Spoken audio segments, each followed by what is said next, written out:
প্রিয় বন্ধুরা, আজকে আমি আপনাদের সামনে যে বিষয়টি নিয়ে আলোচনা করব সেটি হলো এলসি কি।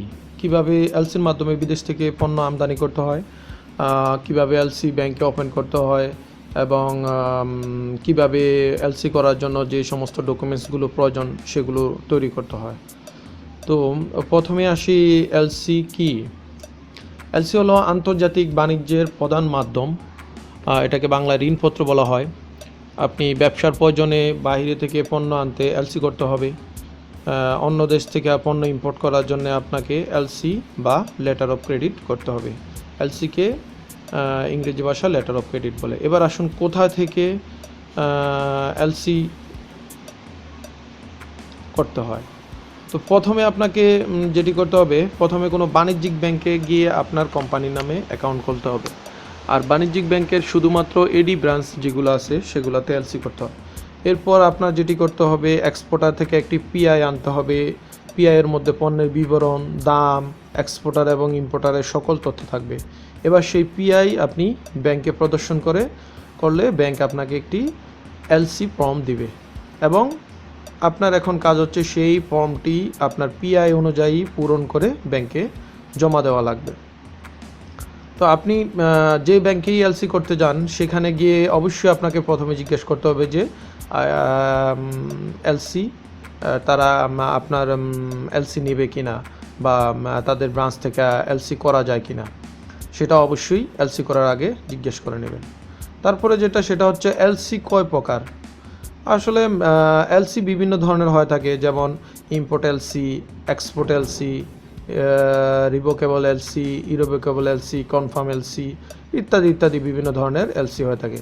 তবে আমাদের দেশে সাধারণত যে দুইটি ধরনের এলসি হয় সেটি হলো এলসি এট সাইট এবং ব্যাক টু ব্যাক এলসি।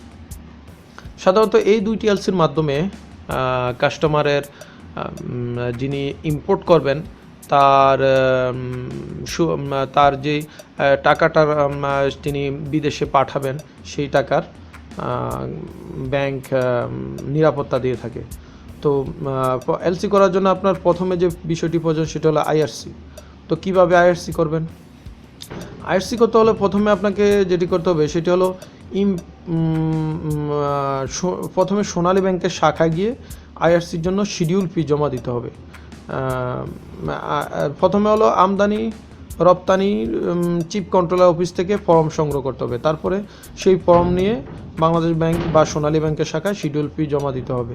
এরপরে প্রয়োজনীয় ডকুমেন্ট সহ যে চিফ কন্ট্রোলার অফিস আছে সেখানে জমা দিতে হবে।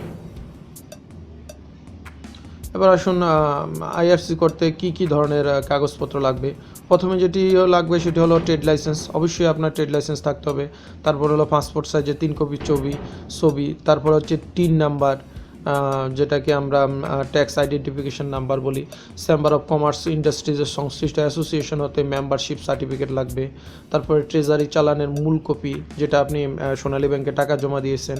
যদি পার্টনারশিপ বিজনেস হলে পার্টনারশিপ ডিডের কপি, লিমিটেড কোম্পানির ক্ষেত্রে সার্টিফিকেট ইনকর্পোরেশন। আর আমদানির উপরে চিফ কন্ট্রোলার অফিস মতিঝিল। আপনারা যে ঠিকানাটি এখানে দেখতে পাচ্ছেন সেটির অনুযায়ী গেলে আপনি আইআরসিটি করতে পারবেন। তারপরে এলসি খুলতে এবার তো আইআরসি করলেন, এখন আপনার যেটি হলো আইআরসি নিয়ে আপনি এলসি করতে যাবেন। এলসি করতে আপনার কী কী কাগজপত্র লাগবে? তো বাণিজ্যিক ব্যাংকে এলসি করতে আপনার নিচের ডকুমেন্টসগুলো দিতে হবে। প্রথমত হলো ট্রেড লাইসেন্স দিতে হবে। তারপরে আমদানি রেজিস্ট্রেশন সার্টিফিকেট বা আইআরসি, যেটি আপনি আইআরসি টাকার জমা দিলেন। আয়কর বা টিন সার্টিফিকেট। তারপর হলো ব্যাট সার্টিফিকেট। তারপরে সেটা হলো মেমোরান্ডাম অফ আর্টিকেল, অর্থাৎ আপনি যদি লিমিটেড কোম্পানি হন তাহলে মেমোরান্ডাম, রেজিস্টার্ড ডিড, যদি পার্টনারশিপ ফার্ম থাকে রেজুলেশন, পার্টনারশিপ ফার্মের ক্ষেত্রে ছবি দিতে হবে। ইন্স্যুরেন্স কভার নোট, অর্থাৎ আপনি যে পণ্যটি আনবেন সেটির জন্য আপনাকে ইন্স্যুরেন্স করতে হবে। তারপরে যেটা বললাম, প্রথমে একটি পিআই আনতে হবে, সেই পিআইটি দিতে হবে। ইনডেন্ট বা প্রোফর্মা ইনভয়েসের কপি আপনাকে সেখানে প্রদান করতে হবে। এই সমস্ত ডকুমেন্টসগুলো যখন আপনি ব্যাংকে সরবরাহ করবেন তখন তারা আপনাকে এলসি করার জন্য অনুমতি প্রদান করবে। তবে এরপরে যেটি আসে তারপরে হলো এলসি করার এলসি মার্জিনের যে ব্যাপারটা অনেকেই এই ব্যাপারে জিজ্ঞেস করে থাকেন যে এলসি মার্জিন কি। এলসি মার্জিন হলো প্রথম দিকে আপনি এলসির করার জন্য আপনার এলসির যে ভ্যালু টোটাল ভ্যালুটাই ব্যাংকে জমা দিতে হবে। ধরুন আপনার এলসি $20,000, তো আপনাকে 16 লাখ টাকা অর্থাৎ যা ডলার অনুযায়ী বাংলা টাকা যা আসে টোটালটাই দিতে হবে।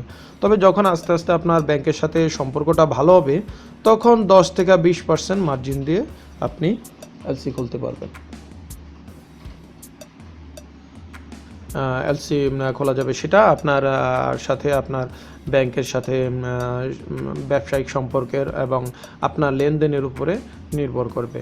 সেটা 20% তো 50%, 60%, 80% পর্যন্ত বাড়তে পারে। সেটা আপনার লেনদেনের সাথে ব্যাংকের সাথে আপনার আগের যে এলসিগুলা থাকবে বা আপনার এলসির যে কোয়ান্টিটি কী পরিমাণ এলসি আপনার হয় সে তার উপরে নির্ভর করে ব্যাংক আপনাকে এই মার্জিনটা দিবে। তো বন্ধুরা, এখানেই আজকের মতো শেষ করলাম। আমাদের আপনাদের অনুরোধের পরিপ্রেক্ষিতে আমি এলসি নিয়ে এই টিউটোরিয়ালটি আপনাদের সামনে উপস্থাপন করলাম। আশা করি আপনাদের ভালো লাগবে। আর আপনাদের যদি কোনো কোশ্চেন থাকে এলসি নিয়ে, তাহলে আপনারা অবশ্যই আমার চ্যানেলটি সাবস্ক্রাইব করে তারপরে নিচে কমেন্ট বক্সে গিয়ে আপনাদের কমেন্টটা লিখবেন, অথবা আমার ইমেল নাম্বার দেওয়া আছে সেখানেও গিয়ে ইমেল করতে পারেন। আজকের মতো এখানেই বিদায় নিলাম। আসসালামু আলাইকুম রহমতুল্লাহ।